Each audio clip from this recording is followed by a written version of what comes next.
بسم اللہ الرحمن الرحیم۔ السلام علیکم۔ ایک 18 سال کی انتہائی حسین لڑکی سر کو جھکائے کھڑی تھی۔ اس کی آنکھوں سے آنسو بارش کے قطروں کی طرح بہہ رہے تھے۔ ستم تو یہ تھا کہ وہ گونگی تھی۔ جو بھی ایک بار اسے دیکھتا وہ دوبارہ اس پر نظر ضرور ڈالتا تھا۔ پھر یہ سن کر کہ وہ گونگی ہے ایک سرد آہ خارج کر دی جاتی تھی۔ شاید یہی وجہ تھی کہ کسی شفاق دل شخص نے اس کے گونگے پن کا فائدہ یوں اٹھایا تھا کہ آج اس کا پیٹ پھول کر چیخ چیخ کر یہ نوید سنا رہا تھا کہ اس کے پیٹ میں ایک ننھی سی جان پڑ رہی ہے۔ کون تھا اس کا باپ؟ کسی نے اس کنیز کے ساتھ بدکاری کی تھی؟ اس کا فیصلہ تو اب سلطان محترم اپنے انداز میں کرنے والے تھے۔ سلطان معظم چنگی مصروفیات کی وجہ سے آج 2 ماہ بعد محل میں موجود تھے اور سب کچھ معمول کے مطابق تھا، لیکن دربار میں بھی آج 2-4 لوگ ہی اپنے مسائل لے کر آئے ہوئے تھے۔ اپنی سلطنت میں سکون دیکھ کر سلطان معظم نے ایک گہری سانس خارج کی تھی، جس میں اللہ تبارک و تعالیٰ کی ذات کا شکر بھی واضح تھا۔ ابھی سلطان معظم باغ میں چہل قدمی کر رہے تھے کہ وہاں پر کنیز اول تشریف لائی۔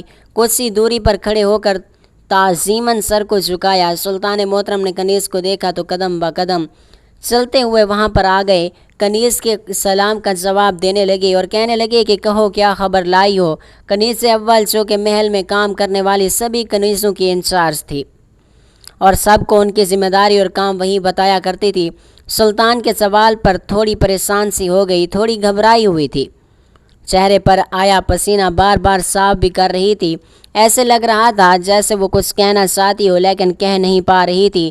سلطان معظم نے اسے یوں پریشان و بے چین دیکھا تو سوال کرنے لگے کہ بتاؤ کیا چیز تمہیں بے چین کیے ہوئے ہے، کیا بات ہے، کھل کر بولو، کیا محل میں کچھ ناگوار ہوا ہے؟ کنیز نے ایک نظر سر کو جنبش دی اور پھر کہنے لگی کہ سلطان معظم ایک کنیز کے ساتھ کسی نے غلط حرکت کی ہے۔ سلطان محترم نے یہ سنا تو اگلے ہی پل ان کے ماتھے پر بل پڑ چکے تھے۔ محل میں کام کرنے والی کنیزوں کو بھی ایک خاص اہمیت و عزت و تکریم سے نوازا گیا تھا۔ کسی بھی سپاہی کو یہ حق حاصل نہیں تھا کہ وہ کنیزوں کے ساتھ بد اخلاقی سے بات کرے، بلکہ ہر ایک کو ایک دوسرے کی عزت کرنے کا ہی درس دیا گیا تھا۔ سلطان محترم چلتے ہوئے کنیز کے قریب آئے، کہنے لگے کہ کیا ہوا، کس نے غصاہی کرنے کی کوشش کی ہے؟ وہ کنیز کہنے لگی کہ سلطان محترم دراصل محل میں کام کرنے والی ایک کنیز ہے جو کہ حاملہ ہو چکی ہے۔ وہ پاکردار کنیز تھی، محل کی صاف صفائی کے لیے مختص تھی، لیکن نہ جانے کون اس کے ساتھ یہ بدفعلی کر گیا۔ سلطان معظم نے جب کنیز کے منہ سے یہ الفاظ سنے تو غصے سے ان کا چہرہ سرخ ہو چکا تھا۔ کہنے لگے کہ 2 مہینے کے لیے اس محل سے جنگ کی نیت سے کیا گیا اور پیچھے یہ سب کچھ ہو گیا۔ سلطان تیز قدم اٹھاتے ہوئے اس کی جانب جا رہے تھے جہاں پر وہ کنیز موجود تھی۔ سلطان محترم جیسے ہی وہاں پہنچے تو سامنے ہی وہ 18 سالہ کنیز سر جھکائے کھڑی ہوئی تھی۔ وہ رو رہی تھی، آنکھیں رو رو کر لال ہو چکی تھیں۔ سلطان معظم کو دیکھ کر فوراً سے آگے بڑھی اور سر کو جھکا کر انہیں سلام پیش کرنے لگی۔ سلطان محترم نے اگلے ہی پل سامنے دیوار پر لٹک رہی تلوار کو ہاتھ میں لے لیا اور کہنے لگے کہ اے کنیز بتاؤ تمہارے ساتھ کس نے یہ گناہ کیا، میں ابھی اس کا سر تن سے جدا کرتا ہوں۔ وہ کنیز یوں ہی خاموش کھڑی تھی بلکہ پہلے سے بھی زیادہ رونے لگی تھی۔ اسے یوں روتا ہوا دیکھ کے سلطان معظم ایک مرتبہ پھر اپنی گرجتی ہوئی آواز میں بولے کہ تم فقط مجھے اس کا نام بتاؤ جس نے تمہارے ساتھ یہ گناہ کیا ہے۔ اگر وہ اپنا گناہ قبول کرتا ہے اور معافی مانگتا ہے تو میں تمہارا نکاح اس سے کروا دوں گا، ورنہ اسے اس جرم کی سنگین سزا ملے گی۔ سلطان محترم ایک مرتبہ پھر اپنے سوال کو دہرا رہے تھے، لیکن جب اس مرتبہ بھی انہیں کوئی جواب نہیں ملا تو اگلے ہی پل کنیز اول آگے بڑھی اور کہنے لگی کہ سلطان معظم گستاخی معاف، میں آپ کو ٹوکنا تو نہیں چاہتی تھی لیکن بتانا چاہتی ہوں کہ یہ کنیز گونگی ہے۔ اس کے ساتھ جو کچھ بھی ہوا ہے یہ منہ سے بول کر نہیں بتا سکتی، ورنہ آپ اب تک تو شاید اس شخص کو پکڑا جا چکا ہوتا۔ یہ سن کر تو سلطان محترم کو اس لڑکی پر ترس آیا تھا۔ اس میں کوئی شک نہیں تھا کہ وہ لڑکی بے حد حسین و جمیل تھی اور اتنی خوبصورت لڑکی کو دیکھ کر کسی کا بھی دل اس پر پگھل سکتا تھا، لیکن کوئی اس حد تک گر سکتا تھا کہ ایک پھول سی لڑکی کو درندگی کا نشانہ بنا رہا تھا۔ اس کا پیٹ پھولا ہوا تھا، دیکھنے میں تو صاف ظاہر تھا کہ وہ پچھلے 4 سے 5 مہینے سے حاملہ ہے۔ وہ بار بار اپنے پیٹ کو ایک چادر سے ڈھکنے کی کوشش میں لگی تھی۔ سلطان معظم نے فوراً اسے وہاں سے آرام کرنے کے لیے بھجوا دیا اور فوراً حکم دیا کہ محل میں کام کرنے والی سبھی سپاہیوں اور درباریوں کو یہاں پیش کیا جائے۔ کچھ ہی دیر بعد محل میں کام کرنے والے سپاہی محل کی رکھوالی پر مامور اور دربار کے سب سپاہیوں کو یہاں پر بلا لیا گیا۔ سبھی سلطان محترم کے دربار میں مجرموں کی طرح کھڑے ہوئے تھے۔ ہر کوئی ایک دوسرے کا چہرہ تکتا اور دیکھ رہا تھا کہ آخر یہاں پر کیا ہوا ہے۔ جب سب وہاں پر اکٹھے ہو گئے تو سلطان محترم نے اس کنیز کو وہاں پر بلایا۔ اس کنیز سے کہنے لگے کہ محل کے سبھی سپاہی یہاں پر موجود ہیں، تم چہرہ دیکھ کر بتاؤ کہ ان میں سے کون سا تمہارا گنہگار ہے جس نے تمہارے ساتھ یہ بدکاری کی ہے۔ وہ لڑکی رونے لگی تھی۔ اس نے نظر اٹھا کر ایک نظر دیکھا، پھر نفی میں سر ہلا کر خاموش ہو گئی۔ شاید وہ ڈر رہی تھی یا پھر اس نے اپنے ساتھ غلط کاری کرنے والے کا چہرہ ہی نہیں دیکھ رکھا تھا۔ سلطان محترم نے وہاں پر موجود ہر ایک سپاہی کو بڑے ہی قہر آلود نظروں کے ساتھ دیکھنے کے بعد کہا کہ کس نے اس معصوم لڑکی کے ساتھ بدکاری کی ہے، جو بھی اس کا گنہگار ہے خود بخود سامنے آ جائے، کیونکہ اگر میں نے تفتیش کرنا شروع کی تو میں اسے عبرت کا نشان بنا دوں گا۔ سلطان کی گرجدار آواز پورے دربار میں گونجتی تھی۔ ایسے لگ رہا تھا کہ جیسے کسی نے سلطان کی غیرت پر انگلی اٹھا دی ہو۔ اس بات میں کوئی شک نہیں تھا کہ سلطان اپنے یہاں کام کرنے والی کم سن کنیزوں کو اپنی اولاد جیسی عزت اور اہمیت دیا کرتے تھے۔ سبھی سپاہی آگے بڑھے اور کہنے لگے کہ سلطان محترم آپ کی قسم ہم نے ایسا کچھ بھی نہیں کیا۔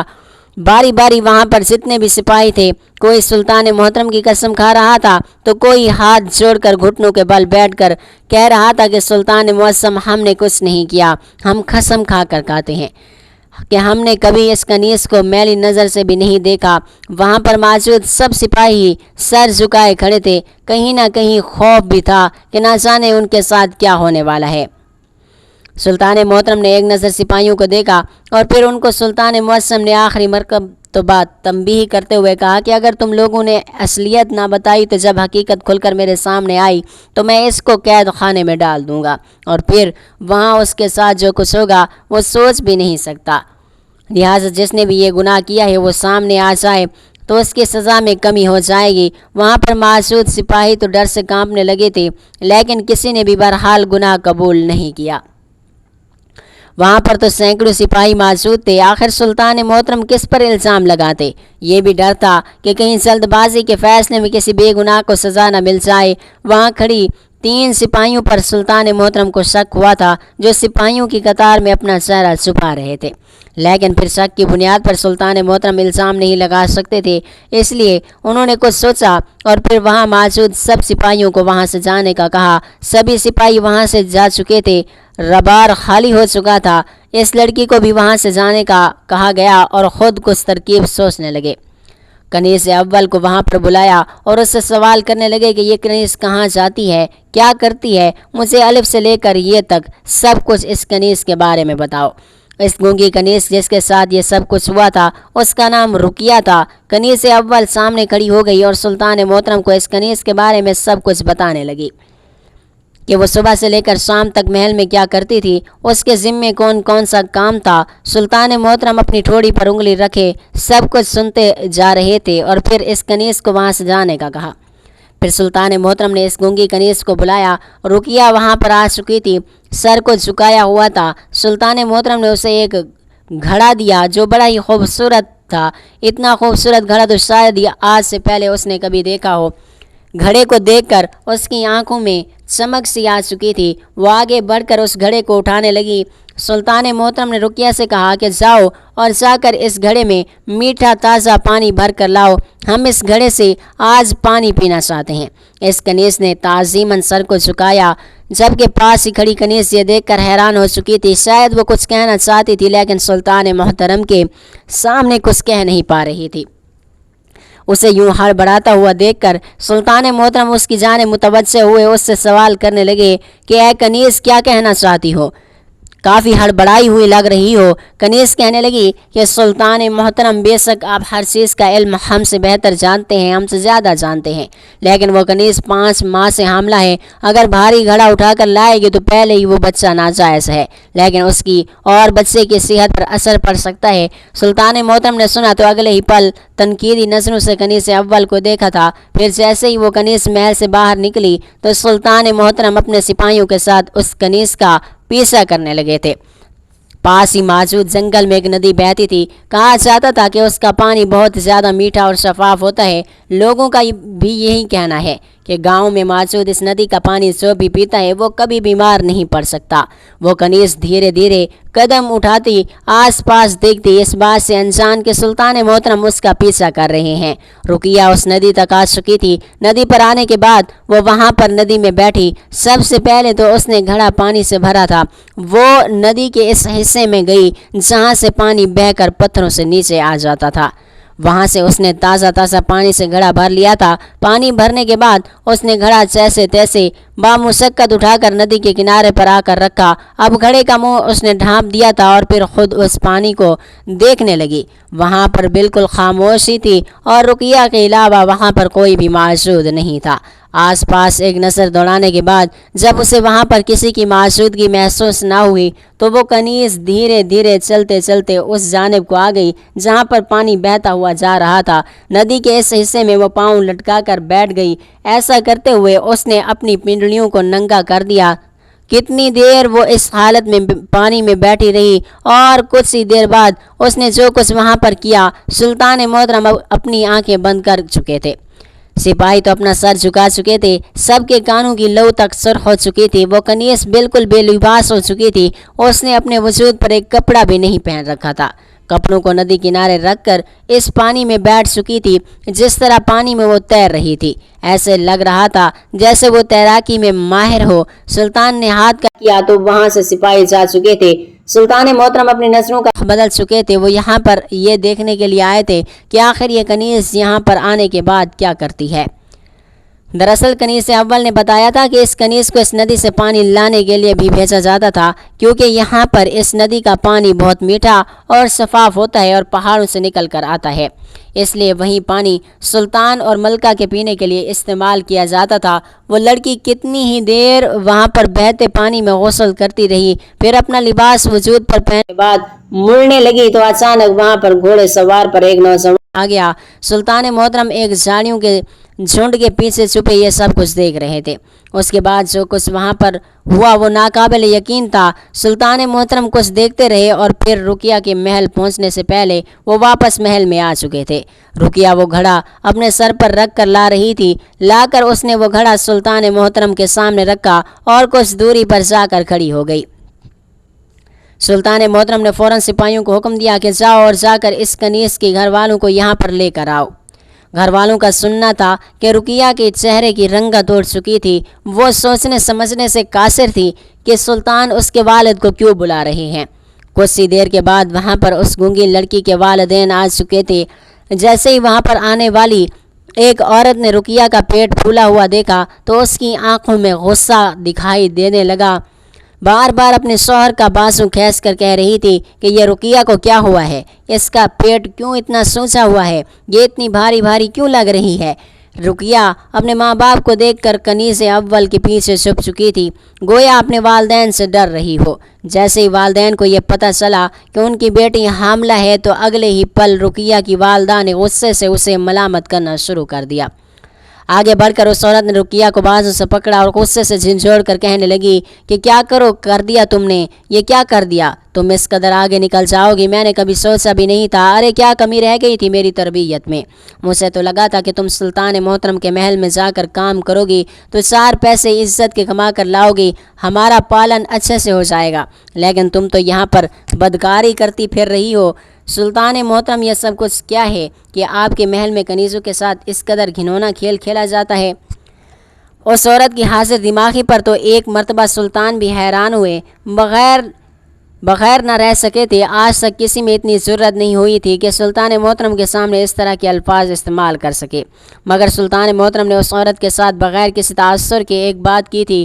कहने लगे कि जिसने इसके साथ गुनाह किया उसे इसकी सज़ा मिलेगी, मगर वो खातून चीख चीख कर रोने लगी, सीना पीटने लगी, बैन करने लगी और कहने लगी कि मेरी बेटी की इज़्ज़त मलियामेट हो गई है। अरे कौन था वो कमबख्त जिसने इसकी इज़्ज़त को रोंद डाला? हमारी क्या इज़्ज़त रह जाएगी कि बिन ब्याही लड़की माँ बनने वाली है, ना जाने किसका बच्चा ये अपने कोख में लिए हुए फिर रही है। वो औरत रो रो कर सुल्तान के सामने कह रही थी कि सुल्तान मोहतरम, हम गरीब लोग हैं, हमें इंसाफ चाहिए, हमें इंसाफ दिलाइए। ये लड़की मासूम सिर्फ शक्ल से लगती थी, करतूत इसके ये हैं, इसको ज़रा शर्म नहीं आई कि यह आपके महल में होने के बावजूद ये गुनाह कर रही है। सुल्तान मोहतरम ने इस मरतबा इस औरत को माथे पर बल डाल कर देखा था, फिर कहा कि खामोश रहो, इस लड़की का फ़ैसला मेरे हुक्म के मुताबिक ही होगा। इस लड़की का बाप एक जानब सर झुकाए खड़ा हुआ था, अपने सर पर पगड़ी खोलकर उसके गले में आ चुकी थी। वो अपनी आंखें उससे साफ कर रहा था, बार बार शिकायती नज़रों से अपनी बेटी को देख रहा था। सुल्तान मोहतरम ने उस शख्स को तन्हाई में अपने पास बुलाया और फिर उससे सवाल करने लगे कि क्या तुम्हें अपनी बेटी के किरदार पर शक है? वो शख्स फ़ौरन हाथ जोड़कर गोया कांप उठा था, कहने लगा कि नहीं, बिल्कुल नहीं, मेरी बेटी की असमत की गवाही मैं खुद देता हूँ कि मैं जानता हूँ मेरी बेटी कभी ये गुनाह नहीं कर सकती और ना ही ये किसी गुनाह में हिस्सेदार हो सकती है। इसके साथ किसी ने ज़बरदस्ती की होगी, बस उसका गुनहगार ढूंढिए। सुल्तान मोहतरम वो शख्स बताने लगा कि मैं गरीब शख्स हूँ, अक्सर बीमार रहता हूँ, सिर्फ मेरी मेहनत मजदूरी से ये घर का खर्चा नहीं चलता। अक्सर दूसरे इलाकों में जाकर काम काज करते हुए कई कई दिन बीत जाते हैं, लेकिन फिर भी इतने पैसे नहीं मिल पाते कि गुजारा हो सके। इसलिए बीवी के कहने पर मैंने अपनी बेटी को यहाँ पर कनीज़ के लिए पेश कर दिया था, ताकि जो भी रकम आएगी घर का चूल्हा तो चलता रहेगा। इसके बाद सुल्तान मोहतरम ने उस लड़की की वालदा को तन्हाई में बुलाया था, उस पर भी वही सवाल किए, लेकिन उसने तो जवाब दिए। सुल्तान मोहतरम के माथे पर बल पड़ चुके थे। उन्होंने तमाम तर बात सुनने के बाद इन दोनों से ये कहा कि रुकिया को वो लोग अपने साथ अपने घर ले जाएं, इसके गुनहगार को सुल्तान मोहतरम जल्द ढूंढ कर रहेंगे। वो शख्स रोता हुआ अपनी बेटी को अपने साथ लेकर वहाँ से चला गया। जाने से पहले हाथ जोड़कर यही कहा कि सुल्तान मोहतरम, इंसाफ ज़रूर दिलाइएगा, मेरी बच्ची की ज़िंदगी बर्बाद करने वाला आखिर कौन था? सुल्तान मोहतरम सोच में पड़ चुके थे। दोनों के बयानात ने उन्हें एक अजीब से शशो पंच में मुब्तला कर दिया था। लड़की का बाप क्या कह रहा था और लड़की की माँ क्या कह रही थी। जैसा कि रुकिया के बाप ने बताया था कि वो अक्सर काम के सिलसिले से घर से बाहर रहता था, जबकि एक लड़की की तालीम और तरबियत और परवरिश एक माँ ही करती है, और जो राज अपनी माँ की औलाद जानती है वो बाप नहीं जान सकता। माएँ बाज़ दफ़ा अपनी औलाद की हरकतों पर पर्दे डाल भी दिया करती थी। शायद यही वजह थी कि रुकिया की वालदा तो उसकी असलियत जानती थी, लेकिन बाप नावाकिफ़ था। वो लड़की गरीब थी, एक गांव में रहती थी। जैसे ही वो लड़की वहां से गई तो सुल्तान मोहतरम कुछ सोचने लगे, उस लड़की के साथ गुनाह किसने किया था ये तो अब वहीं जाकर पता चलने वाला था। रुकिया की वालदा उसकी खूब बुराइयां कर गई थी। सुल्तान मोहतरम से कहने लगी कि भले ये गूंगी है, शक्ल से मासूम लगती है, लेकिन किरदार की अच्छी नहीं है। मुझे शुरू से इस पर शक था, मगर अपने शौहर से डर लगता था कि अगर उसने कोई भी ऊँच नीच कर दी तो शौहर मुझे चोटी से पकड़कर घर से बाहर निकाल देता। इसलिए उसे यहाँ पर कनीज़ छोड़ दिया कि आपकी निगरानी में रहेगी तो कोई गुनाह सरजद नहीं होगा इससे। मगर कहाँ खबर थी कि यहाँ पर भी ये मुँह काला करके छोड़ेगी। वो लड़की जब नदी पर गई तो वहाँ पर भी उन्होंने जो कुछ देखा था वो भी सुल्तान के दिमाग में घूम रहा था। अगले रोज़ सुल्तान मोहतरम ने अपना भेष बदला और चेहरे को नकाब से ढांप कर महल से बाहर निकल गए। उन्होंने अपना भेष बिल्कुल ऐसे बना रखा था जैसे उस गांव के रहने वाले लोग थे। वो चलते हुए एक घर के बाहर आ गए। घर छोटा सा और कच्चा सा था। ये घर रुकिया के वालिदैन का था। सुल्तान मोहतरम घर के चारों अतराफ घूम कर देखने लगे कि कहाँ से वो घर के अंदर के हालात को जान सकें। कुछ देर के बाद ही उन्हें घर की एक दीवार से एक ईंट निकलती हुई दिखाई दी थी। सुल्तान मोहतरम ने आसपास ध्यान दिया और फिर इस ईंट को खिसकाकर निकाल दिया। जैसे ही ईंट निकली तो सुल्तान मोहतरम ने उससे अंदर झांक कर देखा तो सामने का मंजर देखकर सुल्तान मोहतरम के होश उड़ चुके थे। जैसा उन्होंने सोच रखा था, हकीकत उसके बरक्स थी। कड़ी से कड़ी मिलाकर ये अंदाज़ा तो लगा ही चुके थे कि जो सच अब तक उन तक नहीं पहुंचा वो आधा सच है, वो मुकम्मल हकीकत नहीं है। इससे पहले की बात मज़ीद आगे बढ़ती, सुल्तान मोहतरम ने अगले ही पल उस घर के दरवाजे पर दस्तक देना शुरू कर दी। दरवाजे पर दस्तक का सुनकर घर में बिल्कुल खामोशी छा गई थी। कुछ ही देर के बाद घर का दरवाज़ा खुला। सुल्तान मोहतरम को देखकर सामने खड़ी औरत, जो कि रुकिया की वालदा थी, कहने लगी कि बताइए किस काम से आए हैं यहाँ पर। सुल्तान मोहतरम अपनी आवाज़ बदल कर कहने लगे कि मैंने सुना है कि तुम्हारी बेटी महल से वापस आई है। अपना इतना सुनना था कि उस औरत ने फ़ौरन घर से बाहर सर निकाल कर आसपास देखा। गली में उस वक्त कोई भी मौजूद नहीं था। फ़ौरन सुल्तान मोहतरम को इशारा करके कहने लगी कि जल्दी से अंदर आ जाओ। बहुत अच्छा किया, मुझे तो तुम्हारा ही इंतज़ार था। इसके बाद जो कुछ हुआ, सुल्तान मोहतरम गुस्से से आग बगोले हो चुके थे। फ़ौरन वहाँ पर सिपाहियों को बुला लिया गया था। इस औरत को और रुकिया को पकड़कर सुल्तान के सामने पेश कर दिया गया था। वो औरत फूट फूट कर रो रही थी, हाथ जोड़कर कह रही थी कि मुझे जाने दो, मैंने कुछ नहीं किया। लेकिन सुल्तान मोहतरम ने अपनी सल्तनत से एक ऐसे शख्स को बुला लिया था जो गूंगों के इशारों को और टूटे फूटे अल्फाजों को अपने अल्फाज में डालकर बता सकता था कि यह गूंगा बहरा शख्स क्या कहने की कोशिश कर रहा है। सुल्तान मोहतरम ने सबसे पूछ गूछ कर ली थी, लेकिन अब पूछने की बारी रुकिया से थी, जिस पर यह सब कुछ गुजर रहा था। सुल्तान मोहतरम ने वहाँ पर रुकिया को सामने खड़ा किया और उससे सवाल किया कि जो कुछ भी है हकीकत बताओ, वरना तुम्हें भी तुम्हारी माँ के साथ कैद खाने में डाल दिया जाएगा। रुकिया रोने लगी, इशारे से फिर सब कुछ बताने लगी और उसके इशारे में की जाने वाली बात को वहाँ पर खड़ा शख्स, जो के इशारे समझने का माहिर था, सुल्तान मोहतरम को सब कुछ बताने लगा कि वो लड़की गूंगी थी, उसकी सगी माँ हयात ना थी, सौतेली माँ इस पर बहुत ज़्यादा जुल्म करती थी, घर के हालात बहुत ख़राब थे और रुकिया के वालिद दिन रात मेहनत मजदूरी करते। उसके बावजूद इतना कमा पाते जो वो लोग अपना अच्छे से गुजर बसर कर सकते। यूं जब रुकिया के वालिद काम के सिलसिले से घर से जाते और कई कई रोज़ तक वापस ना आते, तो रुकिया की सौतेली माँ ने इससे जिस्म फरोशी का काम करवाना शुरू कर दिया। वो पहले ही शख्स था जो रुकिया की इज्जत रोंदने के लिए आया था, लेकिन इसके बाद रुकिया की वालदा को यह डर लगने लगा कि कहीं ये मर ही ना जाए। उसका बाप तो इससे बहुत मोहब्बत करता है और इसके बाप को क्या जवाब देगी। तब तक इसका बाप भी वापस आ चुका था। उसने डरा धमका कर रुकिया को समझाया कि किसी को कुछ मत बताना, लेकिन जब उसे लगने लगा कि जैसे ये हामला हो चुकी है, तो उसने फ़ौरन अपने शौहर से बात करके इसे महल में कनीज़ के तौर पर पेश करवा दिया। सुल्तान मोहतरम ने इस शख्स को भी बुलाया जो नदी पर रुकिया से मिलने के लिए आया था। जब वो शख्स वहाँ पर पहुँचा तो उसे देखकर रुकिया सर झुकाकर रोने लगी थी। दरअसल ये वही शख्स था जो रुकिया के साथ बदकारी कर चुका था, लेकिन रुकिया जैसे गूंगी लड़की पर उस रात जुल्म करने के बाद उसे पछतावा था कि क्यों ना उसने एक भोली भाली लड़की के साथ ये जुल्म किया।